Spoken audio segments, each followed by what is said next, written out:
ত্যাগের মহিমা ও যথাযথ ধর্মীয় মর্যাদায় সারা দেশে উদযাপিত হচ্ছে পবিত্র ঈদুল আজহা। ঈদ জামাতে অংশ নিতে ভোর থেকেই জাতীয় ঈদগাহ, জাতীয় মসজিদ বায়তুল মোকাররম সহ বিভিন্ন মসজিদে জড়ো হচ্ছেন মুসল্লিরা। বরাবরের মতো এবারও ঈদুল আজহার প্রধান জামাত হবে জাতীয় ঈদগাহ ময়দানে সকাল 7:30টায়। এতে অংশ নেবেন প্রধান উপদেষ্টা, উপদেষ্টা পরিষদের সদস্য, প্রধান বিচারপতি, রাজনীতিবিদ সহ বিভিন্ন শ্রেণী পেশার 35,000 মানুষ। এবার জাতীয় ঈদগাহে ঈদের নামাজে ইমামতি করবেন বায়তুল মোকাররম জাতীয় মসজিদের খতিব মুফতি মোহাম্মদ আব্দুল মালেক। প্রধান ঈদ জামাত ঘিরে জোরদার করা হয়েছে নিরাপত্তা ব্যবস্থা। এদিকে জাতীয় মসজিদ বায়তুল মোকাররমে সকাল 7টা থেকে পৌনে 11টা পর্যন্ত মোট 5টি জামাত অনুষ্ঠিত হবে।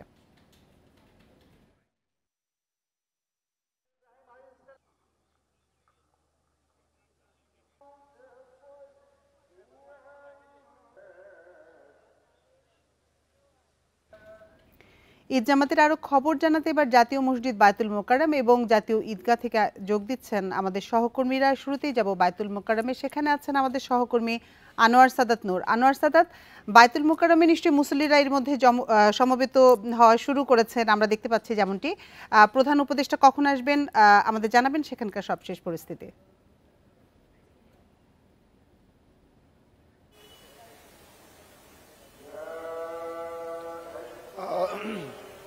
জাতীয় মসজিদ প্রাঙ্গণ বায়তুল মোকাররমে কিন্তু ঈদের প্রথম জামাত ইতিমধ্যে শুরু হয়ে গেছে।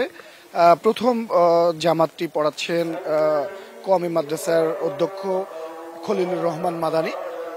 এতক্ষণে কিন্তু যে কোরবানির যে মহিমা, ঈদুল আজহার যে ত্যাগের বার্তা দেয়, সেই বার্তায় কিন্তু বয়ানের মাধ্যমে, ওয়াজের মাধ্যমে শোনানো হচ্ছিল মুসল্লিদের। প্রথম জামাতে কিন্তু আমরা দেখছি যে মুসল্লির সংখ্যা নেহাতি কম নয়, যে প্রধান মসজিদের ভেতরের অংশ ছাড়িয়ে মুসল্লিদের যে সংখ্যা সেটা বাইরে এসে দাঁড়িয়েছে। যেহেতু ঈদের দিন সকালে প্রত্যেকের মধ্যেই ঈদের প্রথম জামাত, প্রথম নামাজ পড়ার একটি আগ্রহ তৈরি হয়, সেই আগ্রহ থেকেই কিন্তু আমরা দেখেছি যে সকাল থেকেই মানুষজন মসজিদের দিকে আসছে এবং তারা নামাজে সামিল হয়েছে। এখানে বাবা বা মুরব্বীদের হাত ধরে শিশুরা এসেছে, সন্তানরা এসেছে। সবাই যে ঈদের যে প্রথম আমেজ, তার ঈদের নামাজ, সেই আমেজ, সেই উৎসব, সেই আনন্দ একে অপরের সাথে ভাগাভাগি করে নিতে কিন্তু নামাজে সামিল হয়েছে। এর পরের যে জামাতটি, মোট 5টি জামাত বায়তুল মোকাররমে অনুষ্ঠিত হবে। পরের জামাতটি 8টায়, পর্যায়ক্রমে 9টা, 10টা এবং শেষ জামাতটি অনুষ্ঠিত হবে 10টা 45 মিনিটে। এই বায়তুল মোকাররমের এই ঈদ জামাতে কিন্তু এখানেও দেশের বিভিন্ন মানুষজন, শহরের বিভিন্ন প্রান্ত থেকে যারা আসেন, সন্তান, অভিভাবক বা তাদের ছোট শিশুদেরকে নিয়ে এখানে এসে যোগদান করেন। সাথে কিন্তু রাজনৈতিক ব্যক্তিদের অনেকেই এই প্রথম নামাজে এখানেও এসে উপস্থিত হয়েছেন, আছেন এখানকার স্থানীয় এবং যারা এই ঈদে ঢাকার বাইরে যেতে পারেননি, গ্রামের, তারাও অনেকে এসেছেন। এরকম অনেকেই যে ঈদের ব্যস্ততার কারণে যেতে পারেননি কিন্তু ঈদের প্রথম নামাজ বায়তুল মোকাররমে পড়বেন, সেই জায়গা থেকে। পাশাপাশি আমরা দেখছি যে আইন শৃঙ্খলার বাহিনীর সদস্য যারা এখানে আইন শৃঙ্খলা বা নিরাপত্তার স্বার্থে জড়িত, মানে কাজে জড়িত আছেন, তারাও কিন্তু এই নামাজে অনেকেই অংশ নিয়েছেন। যে বায়তুল মোকাররমের যে কাজের অংশ, তার পাশাপাশি নামাজ আদায় করার একটি সুযোগ, সেই সুযোগটি তারা কাজে লাগাচ্ছেন আমরা দেখছি।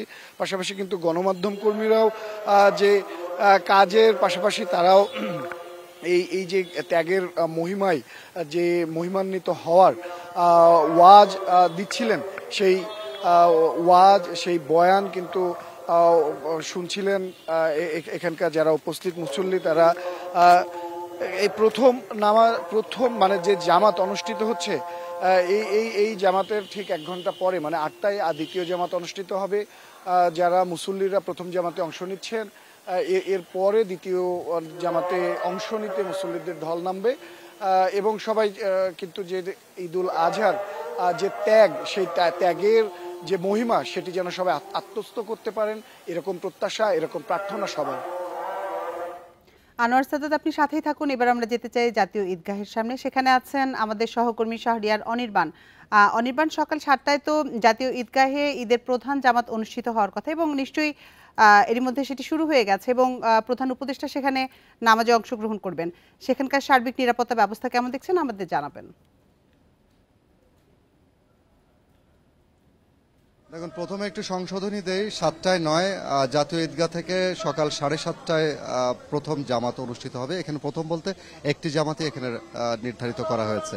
এর মধ্যেই আমরা জানতে পেরেছি যে প্রধান উপদেষ্টা সহ উপদেষ্টা মণ্ডলীর সদস্যরা এবং পাশাপাশি প্রশাসনিক স্তরের সরকারি স্তরের যারা রয়েছেন উচ্চ পর্যায়ের, তারা ধীরে ধীরে আসছেন। কিছুক্ষণ আগে প্রধান উপদেষ্টা এসে পৌঁছেছেন এবং তার সাথে তার ৩ বাহিনীর প্রধানের একটি অংশ আমরা দেখেছি এবং সেই সাথে আইন শৃঙ্খলা বাহিনীর সদস্য যারা রয়েছেন উচ্চ পর্যায়ে তাদেরও একটি অংশ এখানে এসছে। আপনাকে যদি মূল ফটকটা দেখাই জাতীয় ঈদগাহর সামনে, আপনি নিশ্চয় দেখতে পাচ্ছেন যে এখানে একেবারে সোয়াত, র্যাব এবং আইন শৃঙ্খলা বাহিনীর অন্যান্য সদস্য যারা রয়েছেন তাদের শক্ত অবস্থান রয়েছে। মুসল্লি যারা এখানে আসছেন তারা ভিতরে প্রবেশ করার আগে আর্চারি গেট রয়েছে, সেখানে নিরাপত্তা বেষ্টনীর ভেদ করে তারপর তাদেরকে ভিতরে যেতে দেয়া হচ্ছে। আমরা জানি যে জাতীয় ঈদগাহটি প্রায় 2,70,000 ফুট এলাকা জুড়ে এবং এখানে প্রায় 1 লক্ষ মুসল্লি কিন্তু একসাথে নামাজ পড়ার ব্যবস্থা রয়েছে। যদিও 2000 সাল থেকে যখন সিটি কর্পোরেশনের পক্ষ থেকে এই জাতীয় ঈদগাহে ঈদের জামাতের আয়োজন করে আসা হয়, তারপর থেকে আমরা দেখি যে জাতীয়ভাবেই এটি একটা আলাদা আকর্ষণ এবং আলাদা একটা গুরুত্ব রাখছে এবং এখানে সাধারণত রাষ্ট্রপতি, প্রধানমন্ত্রীর সহকারী এবং প্রধান উপদেষ্টা থেকে শুরু করে আমরা যেটা জানি যে রাষ্ট্রের একেবারে উচ্চ মহলের বা প্রশাসনিক পর্যায়ে যারা উচ্চ মহলে থাকেন তাদেরই এখানে মূলত আসেন তারা এবং ঈদের নামাজটি তারা উদযাপন করেন। এবং আপনাকে বলে রাখি যে এই ঈদ উদযাপনে পুরুষদের পাশাপাশি এখানে নারীদেরও প্রায় 3,000 নারীর একসাথে নামাজ পড়ারও একটি ব্যবস্থা রাখা হয়েছে। সেখানে আমরা দেখেছি যে সকাল থেকেই অনেকে পরিবারের সদস্য যারা রয়েছেন তাদের একসাথে এসে পুরুষ যারা রয়েছেন তারা পুরুষদের ব্লকে চলে যাচ্ছেন এবং নারী যারা রয়েছেন তারা নারীদের ব্লকে যাচ্ছেন। এখানে মুসল্লিদের জন্য কিন্তু বিশেষ বিশেষ ব্যবস্থা রাখা হয়েছে, বিশেষ করে অজু এবং পয়ঃনিষ্কাশন ব্যবস্থা এবং পাশাপাশি এখানে প্রবেশ করার যে মুখগুলো রয়েছে অর্থাৎ কাকরাইল থেকে এবং মৎস্য ভবন থেকে আসার যে মুখগুলো রয়েছে সেই মুখের আর্চারি গেটের ভেতর দিয়েই আসতে হচ্ছে এবং যারা পার্কিংয়ের জন্য বিশেষ জায়গাগুলো রাখা হয়েছে সেখানে গাড়ি পার্কিং করে মুসল্লিরা এবং যারা এখানে নামাজ পড়তে আসছেন তারা এখানে অংশগ্রহণ করতে পারছেন। তো সাধারণ মানুষের সাথে আমরা কথা হয়েছে, তারা একটি বিষয় বারবারই বলছেন যে সারা বিশ্বের যে মানবিক বিশ্ব গড়ার যে বার্তা এই ইসলামের এই কুরবানির মাধ্যমে দেয়া হয়েছে এবং আত্মোৎসর্গ অর্থাৎ আজহা অর্থ ত্যাগ, উৎসর্গ এবং ঈদ, এই দুয়ে মিলে কিন্তু আত্মোৎসর্গের উৎসব যেটাকে বলে সেটি আজকের দিনটি। তো প্রতি বছরই মানবিক পৃথিবী, মানবিক রাষ্ট্র নিজেকে বিলীন করে দিয়ে, নিজেকে আত্মসমর্পণ করে দিয়ে অন্যের জন্য অন্যকে সামনে নিয়ে আসা, এই যে শিক্ষাটা, এই শিক্ষাটা কিন্তু প্রতি বছর দিতেই ঈদুল আজহা আমাদের মাঝখানে আসে। এবং জাতীয় মসজিদ বায়তুল মোকাররম এবং জাতীয় ঈদগাহের সামনে থেকে জানাচ্ছিলেন আমাদের সহকর্মীরা। এবার রাজধানীর বাইরের ঈদ জামাতের খবর জানবো আমাদের সহকর্মীদের কাছ থেকে। শুরুতেই যাচ্ছি চট্টগ্রামে, সেখানে আছেন আমাদের সহকর্মী অনুপম শীল। অনুপম, চট্টগ্রামে ঈদের প্রধান জামাত কখন অনুষ্ঠিত হবে এবং কোথায় অনুষ্ঠিত হবে?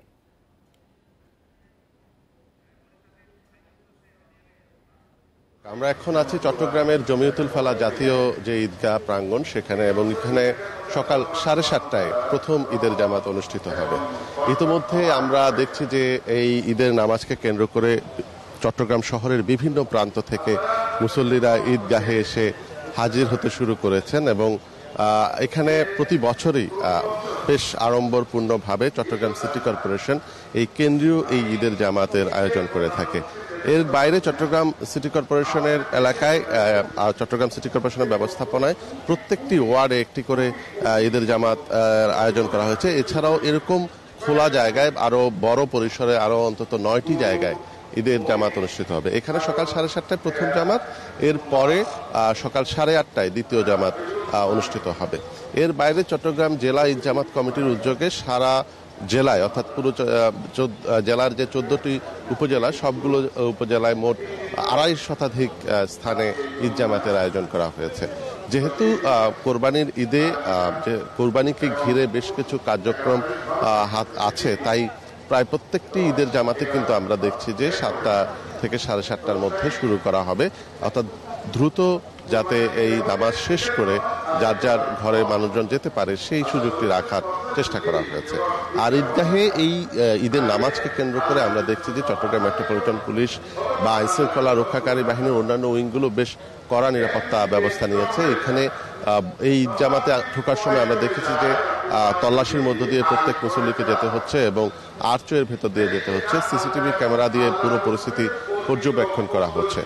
এবং আমরা আবহাওয়ার কথা যদি বলি, সকাল থেকে বেশ রৌদ্রোজ্জ্বল আবহাওয়া। গতকালকেও সারাদিন বৃষ্টি হয়নি, যদিও এর আগে এই সপ্তাহে আমরা দেখেছিলাম যে ভারী বৃষ্টি হয়েছিল, কিন্তু গত 2 দিন ধরে চট্টগ্রামের বেশ ঝলমলে আবহাওয়া আছে এবং সেই আবহাওয়াকে কেন্দ্র করে আমরা দেখছি যে আজকেও কিন্তু বেশ ভালো একটি সকাল বলা যায় যে আবহাওয়ার দিক থেকে তৈরি হয়েছে। এখনো পর্যন্ত ঈদগাহে যে মানুষের সমাগম সেটি আস্তে আস্তে বাড়ছে।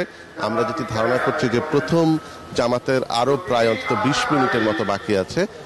তা সেক্ষেত্রে এই 20 মিনিটে হয়তো পুরো ঈদের যে প্রাঙ্গণ, ঈদগাহ প্রাঙ্গণ, সেটি ভরে যাবে। এবং আমরা এই ঈদগাহটিতে আমরা দেখি যে রাষ্ট্রীয় গুরুত্বপূর্ণ ব্যক্তিবর্গ এখানে প্রতি বছরে নামাজ পড়তে, ঈদের নামাজ আদায় করতে আসেন। আজকেও হয়তো আসবেন। এবং আমরা যতটুকু জেনেছি যে চট্টগ্রাম সিটি কর্পোরেশনের মেয়র ডাক্তার শাহাদাত হোসেন তিনি এখানে সাধারণ মুসল্লিদের সাথে ঈদের নামাজ আদায় করবেন। সবকিছু মিলিয়ে বেশ উৎসব মুখর একটি পরিবেশে এবারের এই কোরবানির ঈদের যে চট্টগ্রাম শহরে যে ঈদের সকালটা শুরু সেটি হতে যাচ্ছে এবং সাধারণ মানুষের মধ্যে উচ্ছ্বাস আছে এবং স্বভাবতই এই ঈদের নামাজকে আদায় ঘিরে যে ধর্মীয় ভাবগাম্ভীর্য একটি পরিবেশ সেটিও অত্যন্ত সুন্দরভাবে বিরাজ করছে। অনুপম, আপনি সাথেই থাকুন। এবার আমরা যেতে চাই বরিশালে। সেখানে আছেন আমাদের সহকর্মী মুরাদ আহমেদ। মুরাদ, বরিশালে ঈদের প্রধান জামাত কখন অনুষ্ঠিত হবে এবং ঈদের জামাত ঘিরে সার্বিক নিরাপত্তা ব্যবস্থা কেমন দেখছেন সেখানে? বরিশালে আসলে আমি এখন দাঁড়িয়ে আছি হেমায়তুদ্দিন ঈদগাহ ময়দানে। তো এটি হচ্ছে প্রধান জামাত। এখানে 7:30টায় জামাত শুরু হবে। অলরেডি 7টা থেকে বয়ান শুরু হয়ে গেছে। বয়ানের পর আপনি জানেন যে নামাজ শুরু হবে, নামাজের পর খুতবা হবে। তো আমরা আস্তে আস্তে কিন্তু আমি একটু দেখুন যে আস্তে আস্তে কিন্তু এখানে লোকের সমাগম হচ্ছে এবং শেষ পর্যন্ত যেটি হবে যে একদম কানে কানে পূর্ণ হয়ে যাবে। প্রশাসনিকভাবে বরিশালের বিভাগীয় কমিশনার যিনি রয়েছেন তিনি আসলে বরিশাল সিটি কর্পোরেশনের মেয়রের দায়িত্বে রয়েছে। তো সেক্ষেত্রে এই জামাতের আয়োজক হচ্ছে সিটি কর্পোরেশন। সেক্ষেত্রে তিনি এখানে প্রধান অতিথি হিসাবে থাকতেন এবং হোস্ট হিসাবেও তিনি থাকতেন। তো এখানে আসলে আমরা বয়ানে যেটা দেখেছি, আমরা যেটা বলছেন যে পরিচ্ছন্নতার উপরে খুব জোর দেওয়া হচ্ছে। এছাড়া পাশাপাশি অহিংসাকে এখানে গুরুত্ব দেওয়া হচ্ছে। হিংসা পরিহারের আহ্বান জানানো হয়েছে। বিশ্ব শান্তির জন্য কথাবার্তা বলা হচ্ছে। মোনাজাতও সেদিকেই যাবে। এখন পর্যন্ত যারা এখানে এসেছেন তারাও যে কথাটি বারবার বলছেন সেটি হচ্ছে পরিচ্ছন্নতার উপর আসলে গুরুত্ব দিতে হবে এবং কুরবানির বর্জ্য যেটি রয়েছে সেটি অপসারণে আন্তরিক হতে হবে এবং এই সমস্ত বিশ্লেষণ এখানে দেওয়া হচ্ছে, যেখানে ধর্মীয় কথার পাশাপাশি। আর জেলা প্রশাসন তিনি এখানে জেলা প্রশাসনের যারা রয়েছে তারা এখানে নামাজ পড়বেন। আর রাজনৈতিক নেতৃবৃন্দ এবারে আমরা দেখেছি, তেমন ঈদেরটাই কিন্তু আমরা রাজনৈতিক নেতৃবৃন্দকে এখানে দেখেছি যার যার এলাকায়। এবারে কিন্তু আমরা এখানে দেখতে পাচ্ছি যে রাজনৈতিক নেতৃবৃন্দ যারা রয়েছেন তারা ঈদগাহ প্রধান জামাতে উপস্থিত হয়েছেন। আমরা বড় কয়েকটি দলেরই নেতৃবৃন্দকে দেখলাম এখানে এসে হাজির হতে।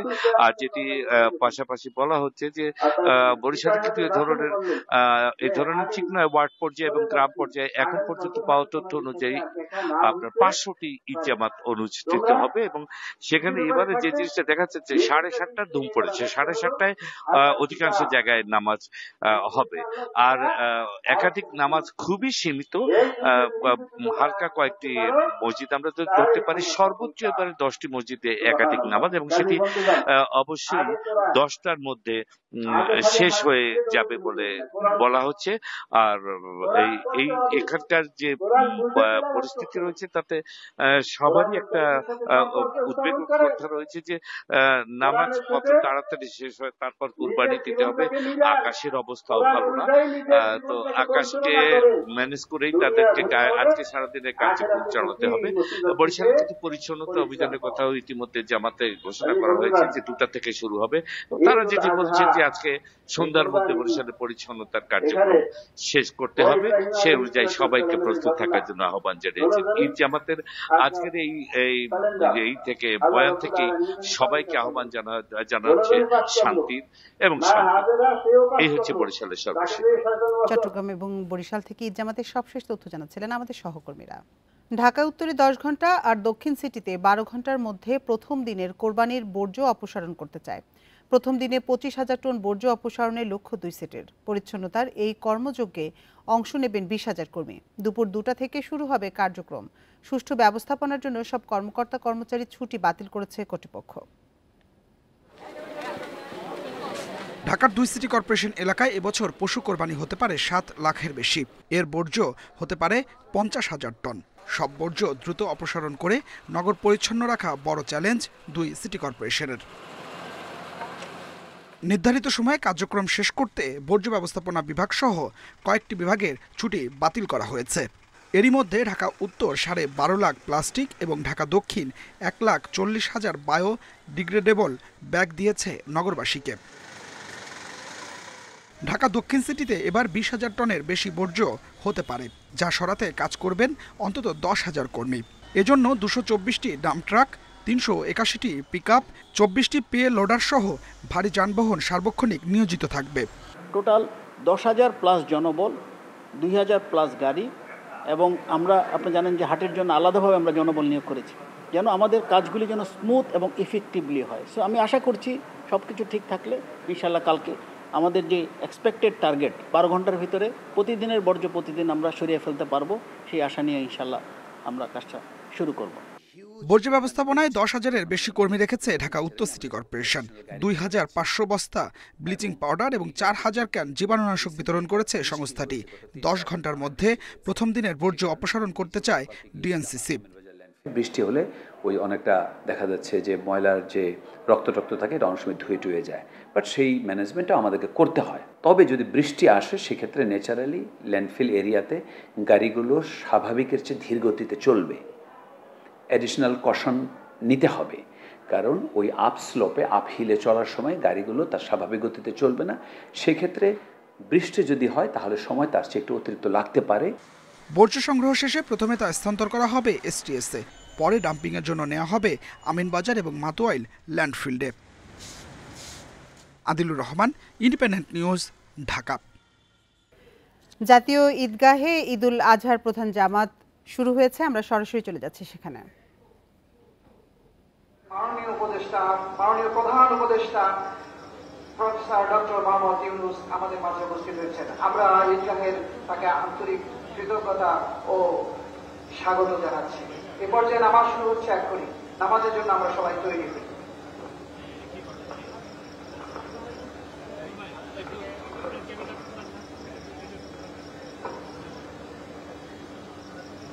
আমার কথাটা আপনাদের হয়তো পছন্দ হবে না, তাও আমি বলি আমার দায়িত্ব। এবাদত প্রদর্শনের জন্য নয়, এবাদত একমাত্র আল্লাহর জন্য। তাদের এগুলো রেখে দিলেও ছবি হতে থাকবে, ফটো হতে থাকবে, আপনারা জামাতে শরীক হয়ে যেতে পারে। যদিও বলা হচ্ছে যে আপনারা পরের জামাতে শরীক হবেন, পরের জামাত কোথায় যাবেন, আবার কখন শরীক হবেন, নগদ জামাত রেখে এইভাবে কোনো জরুরত নাই এটা। আর বুঝতে হলো আপনাদের ছাড়াও এটা কাজ করতে থাকবে। নামাজ শুরু হচ্ছে, নামাজ শুরু হচ্ছে।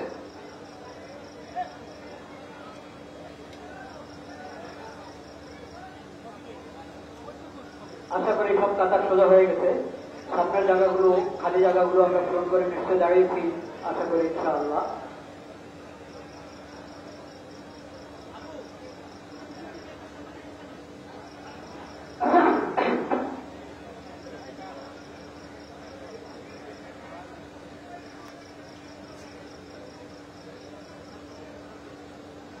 আল্লাহু আকবার আল্লাহু আকবার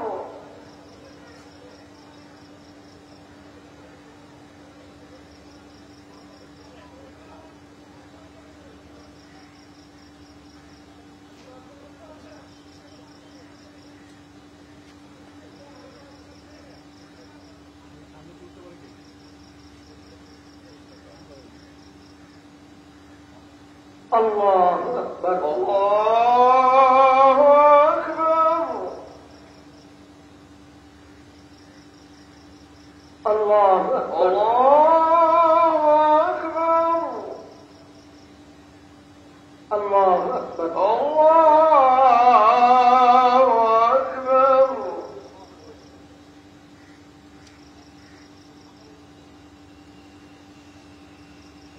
الحمد لله رب العالمين الرحمن الرحيم مالك يوم الدين إياك نعبد وإياك نستعين اهدنا الصراط المستقيم صراط الذين أنعمت عليهم غير المغضوب عليهم ولا الضالين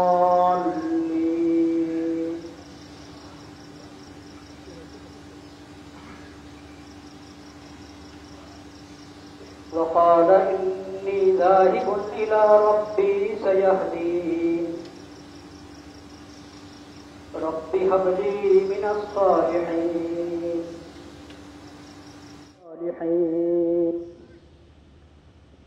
فبشرناه بغلام حليم فلما بلغ معه السعي قال يا بني إني أرى في المنام أني أذبحك فانظر ماذا ترى قال يا أبت افعل ما تؤمر ستجدني إن شاء الله من الصابرين فلما أسلما وتله للجبين وناديناه أن يا إبراهيم قد صدقت الرؤيا إنا كذلك نجزي المحسنين وفديناه بذبح عظيم وتركنا عليه في الآخرين سلام على إبراهيم كذلك نجزي المحسنين إنه من عبادنا المؤمنين الله أكبر الله أكبر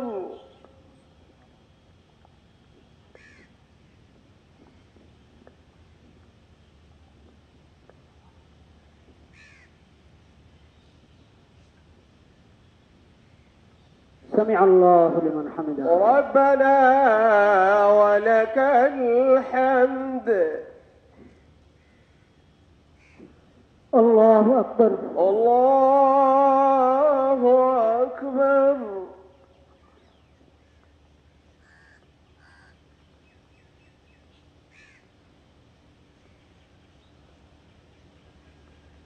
الله أكبر الله أكبر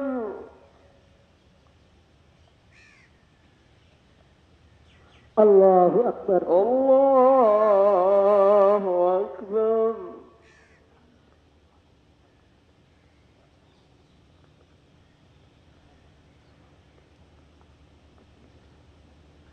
الله أكبر الله أكبر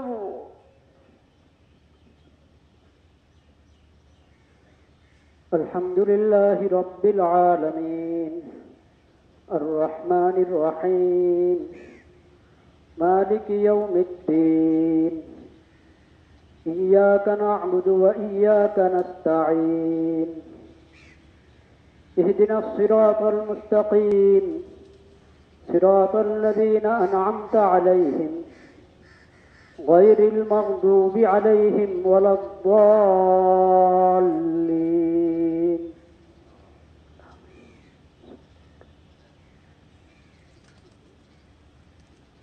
يا أيها الذين آمنوا اتقوا الله ولتنظر نفس ما قدمت لغد واتقوا الله إن الله خبير بما تعملون. ولا تكونوا كالذين نسوا الله فأنساهم أنفسهم أولئك هم الفاسقون. لا يستوي أصحاب النار وأصحاب الجنة أصحاب الجنة هم الفائزون.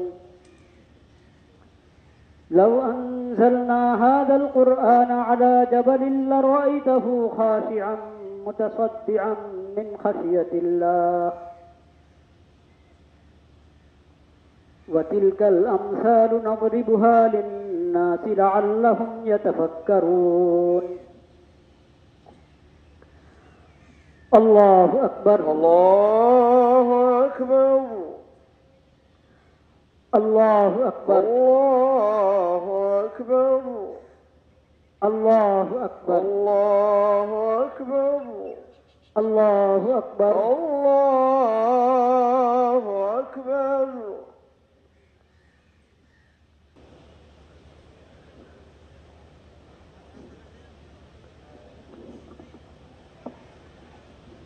এখন খুতবা হবে।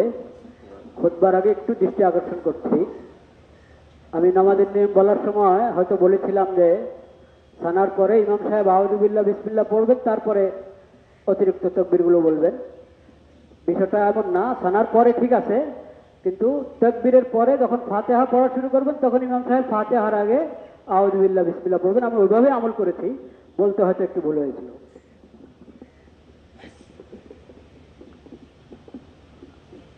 الله أكبر لا إله إلا الله الله أكبر ولله الحمد. الله أكبر لا إله إلا الله الله أكبر ولله الحمد. الله أكبر لا إله إلا الله الله أكبر ولله الحمد. الحمد لله نحمده ونستعينه ونستغفره ونؤمن به ونتوكل عليه ونعوذ بالله من شرور أنفسنا ومن سيئات أعمالنا. من يهده الله فلا مضل له ومن يضلل فلا هادي له.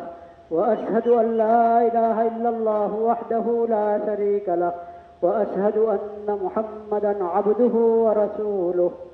الله أكبر لا إله إلا الله والله أكبر ولله الحمد. الله أكبر لا إله إلا الله والله أكبر ولله الحمد. الله أكبر لا إله إلا الله والله أكبر ولله الحمد. عباد الله إن الله سبحانه وتعالى أكرمنا بشعائر الإسلام،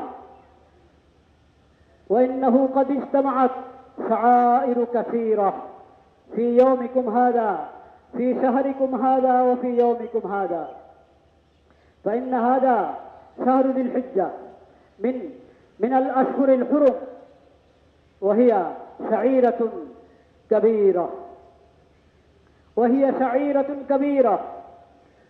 ثم هذا يوم العيد، عيد الأضحى، وهو من شعائر الإسلام. وصلاة العيد من شعائر الإسلام. والحج من أهم وأعظم شعائر الإسلام. فلكل هذه الشعائر والعبادات تعليمات وهدايات كثيرة يا عباد الله. فمن أهم تلك التعليمات التوحيد والإسلام والإخلاص والتقوى. أعوذ بالله من الشيطان الرجيم. بسم الله الرحمن الرحيم. قل إنني هداني ربي إلى صراط مستقيم دينا قيما ملة إبراهيم حنيفا قل إن صلاتي ونسكي ومحياي ومماتي لله رب العالمين لا شريك له وبذلك أمرت وأنا أول المسلمين بارك الله لنا ولكم في القرآن العظيم ونفعنا بالآيات منه الذكر الحكيم أقول قولي هذا وأستغفر الله لي ولكم ولسائر المسلمين فاستغفروه إنه هو الغفور الرحيم বিএনপি ডিসেম্বরে নির্বাচন চেয়েছিল, তা না হওয়ায় জাতি হতাশ বলে মন্তব্য করেছেন বিএনপির মহাসচিব মির্জা ফখরুল ইসলাম আলমগীর। চোখের চিকিৎসা শেষে শুক্রবার রাতে দেশে ফিরে শাহজালাল বিমানবন্দরে তিনি এ মন্তব্য করেন। আর প্রধান উপদেষ্টার এপ্রিলে নির্বাচনের ঘোষণায় প্রত্যাশা পূরণ হয়নি বলে মন্তব্য করেছেন দলটির নেতা সালাউদ্দিন আহমদ। আগামী বছরের এপ্রিলের প্রথমার্ধে জাতীয় সংসদ নির্বাচন হবে বলে জানিয়েছেন প্রধান উপদেষ্টা অধ্যাপক মুহাম্মদ ইউনুস। শুক্রবার সন্ধ্যায় জাতির উদ্দেশ্যে দেয়া ভাষণে এই কথা জানান তিনি। আগামী জাতীয় নির্বাচন 2026 সালের এপ্রিলের প্রথমার্ধের যে কোনো একটি দিনে অনুষ্ঠিত হবে। তবে প্রধান উপদেষ্টার এই ঘোষণায় নাখোশ বিএনপি। থাইল্যান্ডে চিকিৎসা শেষে দেশে ফিরে দলটির মহাসচিব বলেন, ডিসেম্বরে নির্বাচনের কথা বারবার বলেছেন তারা। এপ্রিলে নির্বাচনের ঘোষণার বিষয়ে শিগগিরই দলটি সিদ্ধান্ত নেবে বলেও জানান তিনি। প্রফেসর ডক্টর ইউনূস তিনি বোধহয় জাতির উদ্দেশ্যে ভাষণে এপ্রিল মাসের ঘোষণা করেছেন। নিঃসন্দেহে এটাতে আসলে আমরা নয়, আমার গোটা জাতি হতাশ হয়েছে।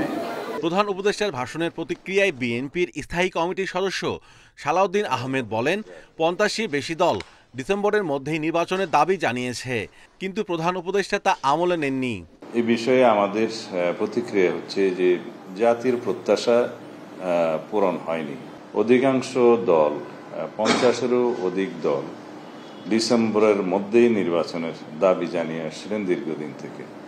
আমরা যৌক্তিকভাবে ডিসেম্বরের ভিতরেই নির্বাচন অনুষ্ঠানের জন্য আমাদের বক্তব্য সবসময় উপস্থাপন করেছি। গত ডিসেম্বরের প্রথম আগামী বছরের জুনের মধ্যে নির্বাচনের কথা বলেন প্রধান উপদেষ্টা। আমরা জাতির সামনে উপস্থাপন করতে পারব। Mahmudul Hasan, Independent News, Dhaka. আর এই ছিল এখনকার সংবাদে। ইন্ডিপেন্ডেন্ট টেলিভিশনের সব খবরে বিস্তারিত জানতে চোখ রাখুন ফেসবুক, ইউটিউব এবং এক্সে। এতক্ষণ সাথে থাকার জন্য ধন্যবাদ সবাইকে।